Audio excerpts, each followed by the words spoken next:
China plans to win a war against EU's Navy.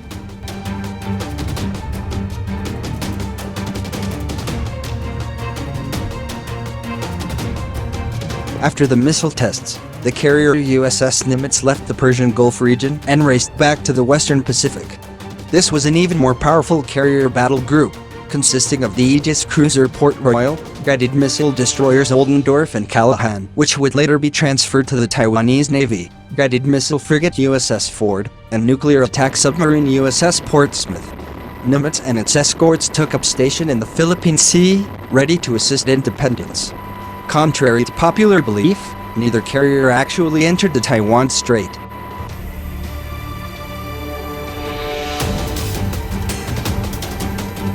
More than 20 years ago, a military confrontation in East Asia pushed the United States and China uncomfortably close to conflict.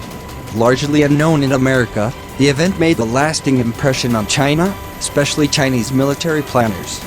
The Third Taiwan Crisis, as historians call it, was China's introduction to the power and flexibility of the aircraft carrier, something it obsesses about to this day.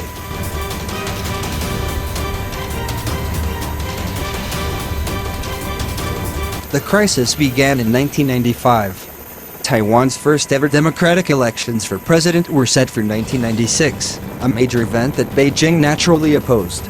The sitting president, Lee Teng-hui of the Kuomintang Party, was invited to the United States to speak at his alma mater, Cornell University. Lee was already disliked by Beijing for his emphasis on Taiwanization, which favored home rule and established a separate Taiwanese identity away from mainland China. Now he was being asked to speak at Cornell on Taiwan's democratization, and Beijing was furious.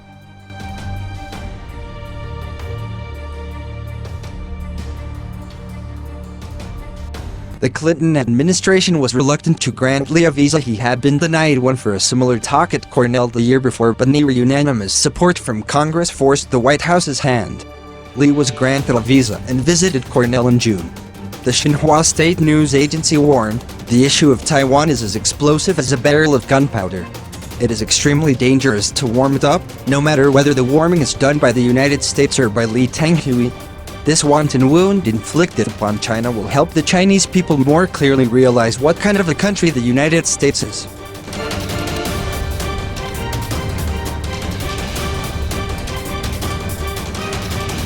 In August 1995, China announced a series of missiles exercises in the East China Sea. Although the exercises weren't unusual, their announcement was, and there was speculation that this was the beginning of an intimidation campaign by China, both as retaliation against the Cornell visit and intimidation of Taiwan's electorate ahead of the next year's elections. The exercises involved the People's Liberation Army's 2nd Artillery Corps, now the PLA rocket forces, and the redeployment of Chinese F-7 fighters, China's version of the MiG-21 Fishbread fighter, 250 miles from Taiwan. Also, in a move that would sound very familiar in 2017, up to 100 Chinese civilian fishing boats entered territorial waters around the Taiwanese island of Matsu, just off the coast of the mainland.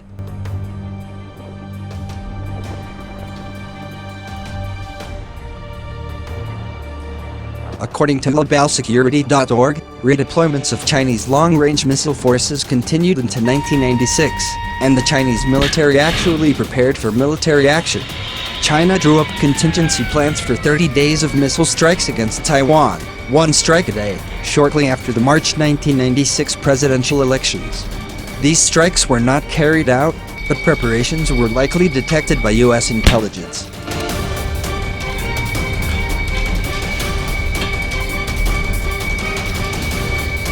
In March 1996, China announced its fourth major military exercises since the Cornell visit.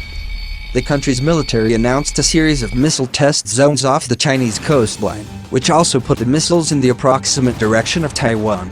In reality, China fired 3 missiles, 2 of which splashed down just 30 miles from the Taiwanese capital of Taipei, and 1 of which splashed down 35 miles from Kaohsiung. Together, the 2 cities handled most of the country's commercial shipping traffic. For an export-driven country like Taiwan, the missile launches seemed like an ominous shot across the country's economic bow.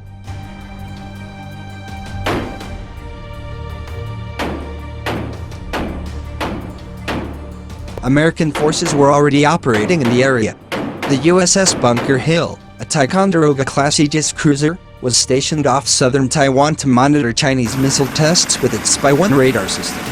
The Japan-based USS Independence, along with destroyers Hewitt and O'Brien and frigate McCloskey, took a position on the eastern side of the island.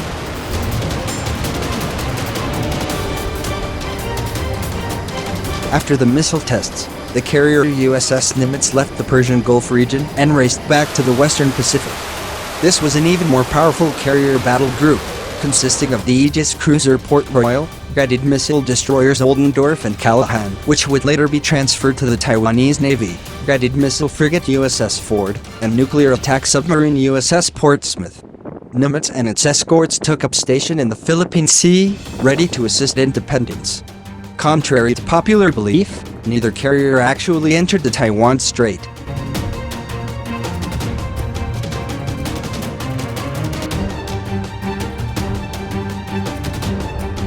The People's Liberation Army, unable to do anything about the American aircraft carriers, was utterly humiliated. China, which was just beginning to show the consequences of rapid economic expansion, still did not have a military capable of posing a credible threat to American ships just a short distance from its coastline.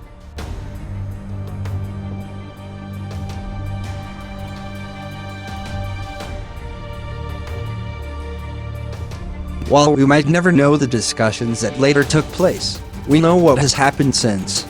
Just 2 years later, a Chinese businessman purchased the hulk of the unfinished Russian aircraft carrier Riga, with the stated intention of turning it into a resort and casino. We know this ship today as China's first aircraft carrier, Liaoning, after it was transferred to the PLA Navy and underwent a 15-year refurbishment. At least one other carrier is under construction, and the ultimate goal may be as many as 5 Chinese carriers.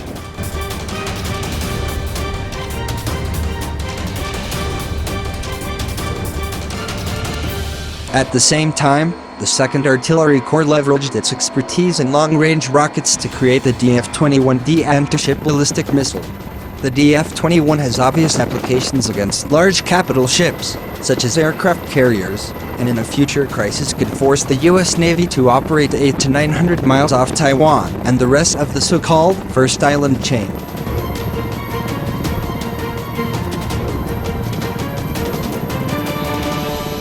The Third Taiwan Crisis was a brutal lesson for a China that had long prepared to fight wars inside of its own borders. Still, the PLA Navy deserves credit for learning from the incident, and now, 22 years later, it is quite possible that China could seriously damage or even sink an American carrier. Also, unlike the United States, China is in the unique position of both seeing the value of carriers and building its own fleet, while at the same time devoting a lot of time and resources to the subject of sinking them. The United States may soon find itself in the same position.